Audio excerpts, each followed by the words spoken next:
Rəşad bəy, siz ekoloji təmiz və sağlam qida tədbirindən Azərbaycana birinci rəhbərsiniz. Müsahibələrimiz sizə dəfələrlə kənan bitkisindən faydalarına danışmışıq. Hazırda siz o bitkilərin toxumlarından çörək istəyirsiniz. Zəhmət olsa bizə bu arada danışın. Çəpəndə çörəyinin hazırlaması deyəsiniz sizə necə yarandı? Ümumiyyətlə, ilk öncə onu deyim ki, çörək mədəniyyəti bizə çox qədimlərdən gəlir. Və Türk xalqları əsasən reseptdir, düyü, sonradan lavaşla qidalanırlar. Amma bəşəriyyət ümumiyyətlə, əl-xüsusda bu zoğrafiyada yaşayan insanlar çörəklə çox qədimdən tanış olurlar. Məsələn, Mesopotamiya mədəniyyətində, Şumer mənbələrində bizə gəlib çatan 4800 bundan qabaqki yazılarda, daş kitabələrdə yazılır ki, Kutilər kanaf, yəni bunlar bitkiyə, o bitkinin adını bilmədiyinə görə kanaf deyirlər, yaşıl salxım deyirlər. Kanafı həm yeyirlər, yəni çörək kimi yeyirlər, həm geyim olaraq geyinirlər, həm də ki, dərman olaraq, ilac olaraq istifadə edirlər. Kanaf bitkisi bugün bizim bildiyimiz çətənə, xalq arasında çətənə deyilir. Çətənə biz onun toxumuna deyilir. Bitkinin öz adı kanaf olaraq, yəni Şumer mənbələrindən gəlib saxım və dünya dillərinə də bu cür yayılır. Yəni, məsələn, kanaf, belə deyək də, Türkçə türkçəsindən keçərək kenevir, Rusiya, Slavyan xalqlarından keçərək kanapля, kanapля və kanabis, Avropaya yayılaraq kanabis kimi. Yəni, kanaf, kanabis, yəni kökü, sözün kökü kimi kanaf və bu bizim milli bitkidir, bizə aid olan, bu torpaqlara aid olan bitkidir və bizim, belə deyək də, xərcimizlə yoğrulub bu, biz bunu bir yerdə yoğrulmuşuq. Ona görə bunu, yəni, belə deyək də, bizdən ayrıldığımız zaman xəstəliklər baş verir və hal-hazırda da görülür xəstəliklərin kütləvi şəkildə artması. Şükürlər olsun ki, 90-cı illərdən sonra bəşəriyyət bunu anladı və təkrar olaraq bu bitkini gündəmə gətirdilər. Məndə də bu, belə deyək də, mən uzun zamanlar araşdırma apardıqdan sonra Osmanlı arxivlərində və belə aşkar oldu ki, biz qədimdən bu çörəyi istifadə eləmişik. Hətta Osmanlıda buna Nami Əziz, yəni sultanlar çörəyi deyirlər. Və bunu istifadə edən, mütəmadi istifadə edən adamlarda 99% heç bir xəstəlik olmur. Bununla sizdə nədədir? Çünki bu bədəndəki kanabinoid balansını təmin edir. Hətta bir müddətdən sonra bədenin özü, insan özü kanabinoidi ifraz edir. Və ifraz etdiyi zaman artıq bədən özünü müdafiə etmə və bərpa etmə mexanizmi işə düşür və bədəndə olan xəstəliklər özünü müalicə edir. Həmçinin də xoşbəxtçilik hormonudur, enerjidir filan, bu şeylər də açılır bədənə və insan fəaliyyəti, yəni fəal fəaliyyətlə məşğul olmağa başlayır. Yəni iş rejimini də, hətta düşünməni də, üçüncü gözü də dərrakəni açdığına görə, yəni bu vazifədir ki, bu istifadə olunsun. Artıq məsələn 5 ildən çoxdur ki, mən bu çörəyi belə deyək də hazırlayıram. İlk öncə Türkiyədə araşdırmadan sonra orada başlatdıq, 2 il orada da çörək bişirdik, laboratoriyalarda yoxlanılır, canlı insanlar 3000-dən çox insan üzərində təcrübədən keçirildi. Ondan sonra kanaflı layihəsi olaraq Azərbaycana gətirdim və burada da akıl biçirdi ki, biz belə deyək də, bunu həm hazırlayırıq, həm satışını təşkil edirik. Bir həftə bundan öncə də beynəlxalq bir yarışmada birinci yerə çıxdı və qızıl medal aldıq. Sizi münasibətən ilk öncə təbrik edirəm və daha bir sual istəyirəm. Buyurun. Çörəkdən başqa kanaf bitkisinin toxumundan daha nələr hazırlamışsınız? Belə deyirlər, bir kanaf tarlasının yanında 25 pardon qurmaq olar. Yəni, bu bitkinin kökündən tutmuş çiçəyinə qədər ayrı-ayrı sahələrdə istifadə olunur. Amma sırf toxumuna gəlir, toxumu məsələn hal-hazırda qida kimi istifadə eləsək, yağıdır, südüdür, bir də unudur. Əsasən bu üçündən istifadə olunur. Bizdə hal-hazırda unu var, bir də yağı var. Onundan çörək və şirniyyat hazırlayır. E, Yağından isə birbaşa, belə deyək də, birbaşa istifadə üçün verilir. Və yaxud da salatlara, planlara əlavə olunub istifadə edilir oluyor. Bildiyimə görə burada şokolad hazırlanır. İçində salınır. Bəli, dediyim kimi toxumundan həm çörək və çörək məlumatlar hazırlanır və bunun yanıca da şokoladıdır, tortudur. Çünki bizim xalqımız yəni şirniyyata meyilli olduğuna görə biz çalışırıq ki, bütün sahələrdə sevdirək bu məhsulu və ona görə də həm faydalı olsun deyə, həm də ki, insanlar sevsinlər. Burada həm şokoladı və tortu, şirniyyatı da hazırlanır. Azərbaycan markası altında satışa çıxarılır yəni. Bu bitkidən hazırlanan şirniyyatlara süni şəkər qurulur. Bəli, ümumiyyətlə biz belə deyək də hazırladığımız bütün məhsullara heç bir qatılmı və tam təbii hazırlanır. Eko yəni, eko məhsul. Bəli, ekodur. Məsələn, dadlandırmaq üçün, yəni şirinləşdirmək üçün bəhməzlərdən istifadə olunur və yaxud da ki, müəyyən bitkilərdən istifadə olunur. Onları şirinliyi verməkdən ötürü. Bu qədər yəni. Çünki istəyir qatqı maddəsi olsun, istəyir şirinlik, o dadlandırıcılar olsun. Onlar birbaşa yəni insanın belə deyək də o geninin məhvinə səbəb olan bir şeylərdir. Zaten bugünkü günümüzdə marketlərdə satılan məhsulların deyərəm ki, 90% yararsızdır yəni. Məndə olan məlumata görə bu bitkidən liflər də hazırlanır və parça hazırlanır. Bundan hazırlanan parçalarda xüsusi gücü olan eko parçalarda insana yaxşı təsir edir. Bu barədə irəliləməyinizdə barənizə fikirləşirsiniz? Yenə də burada istəyirəm Şumerlə bəhsini qoyum. Dediyim kimi, orada deyir ki, türklər kurtlərlə bizi. Bunu həm yemişik, həm dərman kimi istifadə eləmişik, həm də geyinmişik. Bu çox önəmli məsələdir və araşdırdığımız zaman baxırıq ki, hətta Amerikada, Avropada ilkin olaraq cins şalvarlar olmadan ünlüdür. İlk cins şalvarlar bu parçadan hazırlanır. Gəmilərin inkirabeti parçadan hazırlanır.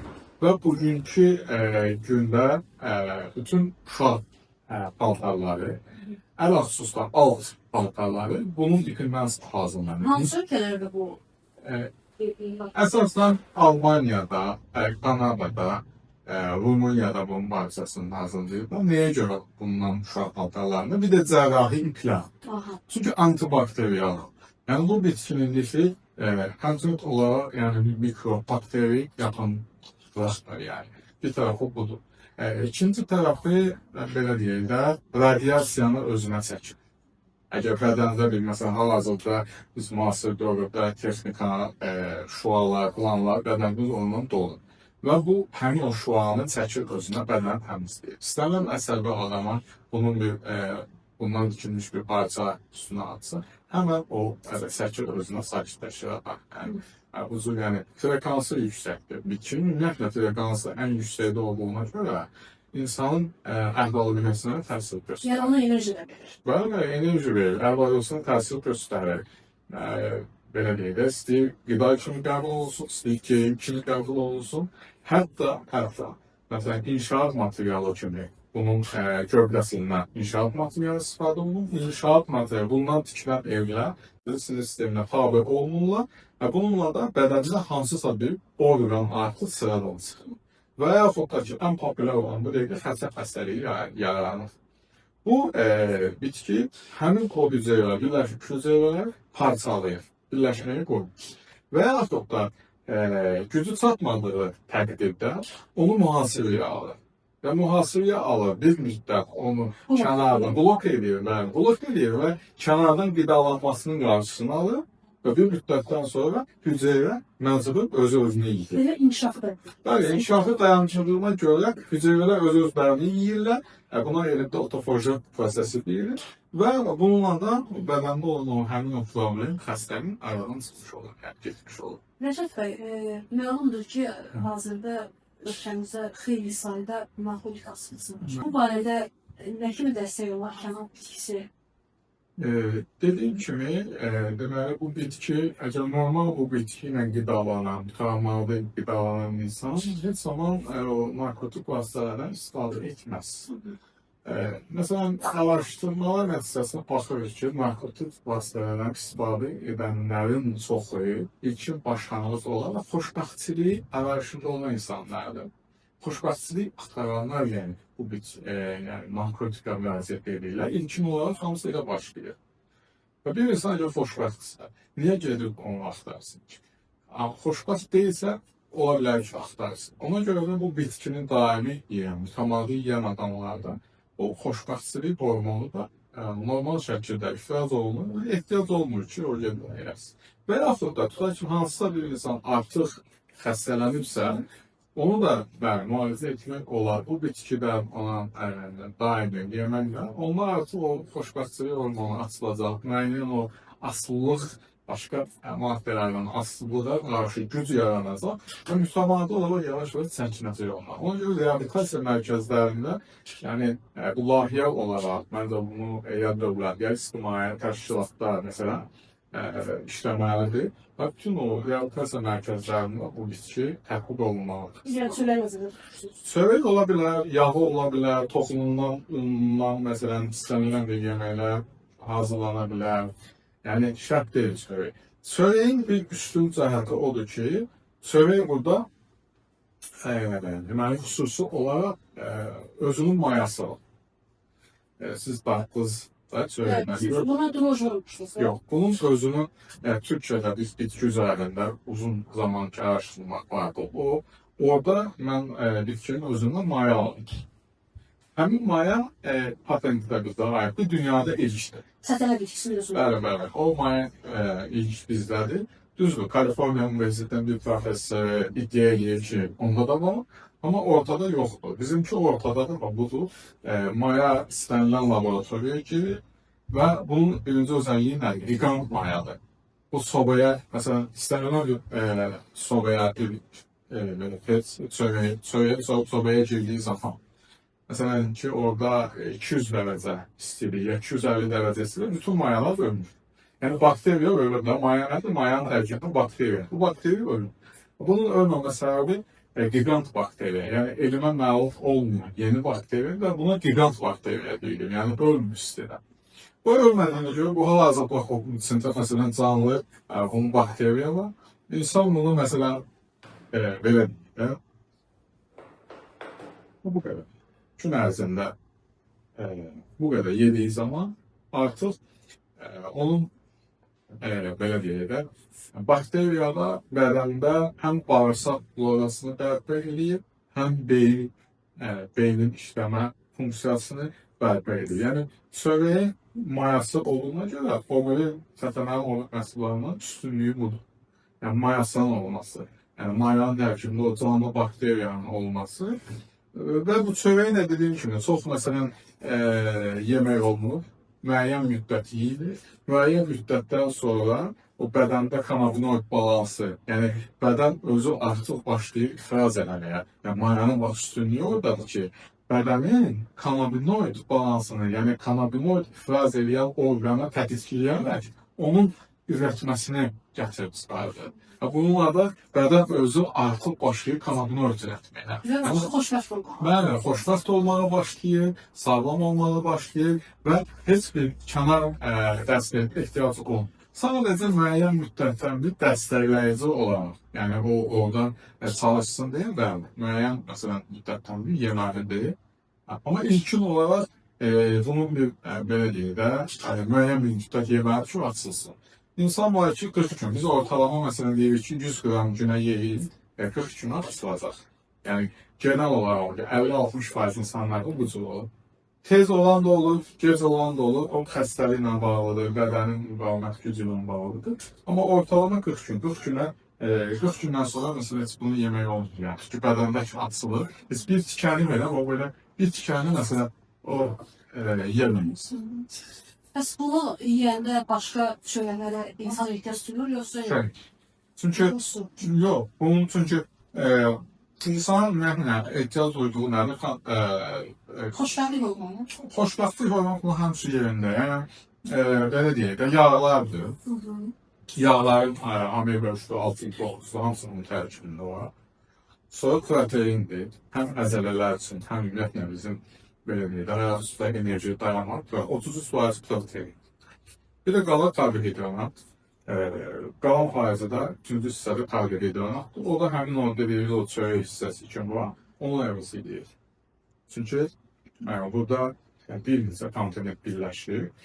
Mesela bunu biz dünyanın çox yerində təqdim edilmişik, araşdırılan laboratoriyada da superfood deyirlər buna. Yəni tək başına, superfood. Yəni tək başına bu, yəni tək bunu qəbul eləməklə tam olaraq bədənin ehtiyaclarını ödəyir hamısı.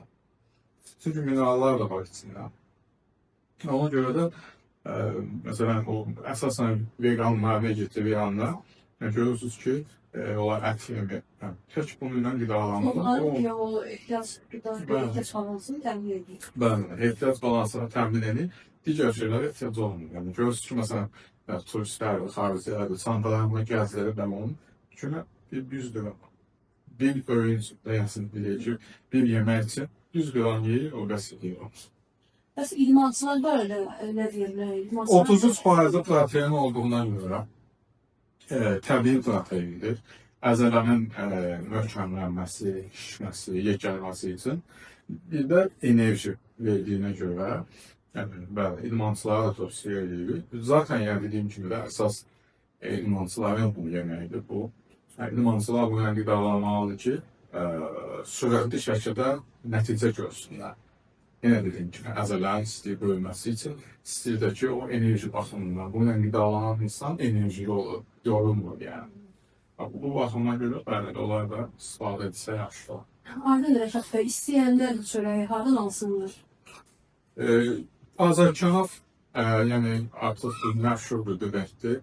İstənilən yerdə Azərkənaf sözü yazılsa, araşdırmada, axtarışda, oradan yəni bizim nömrə, əlaqə nömrələrinə sata bilərlər. Oradan sipariş verə bilərlər. Yəni Instagram səhifəmiz var, Facebook səhifəmiz var.